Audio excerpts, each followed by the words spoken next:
Le billet d'humeur de Philippe. Alors, petite précision, à Rio, je vous le rappelle, où il fait 28 degrés aujourd'hui. D'accord, merci. Non, je t'en prie. Alors, j'en reviens pas que c'est déjà Noël dans 2 jours. Revoilà déjà les reportages sur les achats de cadeaux, les tendances de cette année, où qu'il faut aller, où qu'il faut pas aller, les sites internet et tout le tout-team. Et puis le lendemain de Noël, ça sera combien de personnes cette année iront changer leurs cadeaux qu'ils ont déjà en 15 000 exemplaires ou qu'ils aiment pas ou qui marchent pas. Bref, on est à nouveau en plein phénomène de déjà-vu. C'est trop rapide maintenant avec le progrès, ça passe trop vite. De toute façon, quand j'étais môme, on le dit déjà qu'avec leur Spoutnik, ils allaient tout nous détraquer. Et jugez plutôt, on est à peine sorti des promos de rentrée, qu'on a Halloween, le Black Friday, la Saint-Nicolas, et qu'après, on arrive déjà à Noël. Alors allez-y pour trouver des idées de cadeaux après ça. Tout est revu, revu et rebattu. Perso, suite à une récente actualité joyeuse, je me lâcherai bien sur des pulls moches, car ça n'est pas le cadeau de tout le monde. Je vois bien que ça va devenir archi-tendance, et ça va pas faire l'affaire des nécessiteux, Emmaüs par exemple. Parce que bon, les migrants, les sinistrés de catastrophes diverses et variées, comme on n'allait pas leur filer des fringues neuves et ou de marque, on leur refilait nos vieilles fringues ringardes.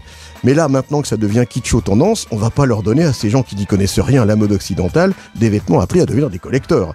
D'autant que je suis désolé, les pauvres n'y connaissent rien à la façon de s'habiller. Il y a qu'à voir le nombre d'entre eux qui se baladent en pantalon de survêtement et dans des chaussures, genre chaussures de sécurité. Ces gens-là n'ont même pas su anticiper le fait que leurs oripeaux allaient devenir tendance et valoir peut-être de la thune. Ah là là, où va le monde, je vous le demande, dans ce pays des grands couturiers en plus. Encore une tradition qui fout le camp, je vous le dis. Sinon, il y a quoi d'autre comme beaux cadeaux qui font plaisir ? Eh bien, il y a le high-tech avec des masques de réalité virtuelle, ouais. Le truc que vous avez l'impression, le cul sur votre canapé, d'être on ne sait où en vivant des trucs pas possibles avec des types pas possibles non plus. Visiter un musée, voyager, enfin... Ouais, bof. Ah si, ça me plairait bien, ça, quand il neige, qu'il pleut, qu'il vente, me coller sur mon canapé ou même rester au pieu et me mettre un masque ou que je serais virtuellement sur Fadjet 94.2 pour biais d'humoriser, par exemple. Mais je peux pas faire ça, Emmerich, tout de même. Encore que là, je serais peut-être en mesure d'arriver avant lui. C'est pas prémédité, hein. Quand j'écris ça, je ne savais pas que j'arrivais avant toi ce matin. C'est histoire de redire que je suis arrivé premier ce matin. Ou pour faire du sport virtuellement. Ça serait cool, avec les Milwaukee, par exemple. Mais le sport en vrai, des fois, c'est bien. Il y a même parfois des vrais contes de Noël. J'ai vu sur un célèbre réseau social, alors oui, je dis réseaux sociaux parce qu'on parle toujours des réseaux sociaux, donc c'est pour ça, voilà, une vidéo montrant l'arrivée d'un truc genre marathon où la première s'effondrait d'épuisement à une centaine de mètres à peine de l'arrivée. Que fit la seconde qui arrivait dans ses talons, je veux dire, juste derrière la première, pas dans des godasses à talons, vous imaginez une marathonienne courir avec des escarpins, vous ? Bref, que donc fit la deuxième ? Elle ramassa la première et la soutint jusqu'à ce qu'elle franchisse la ligne d'arrivée alors qu'elle aurait pu gagner.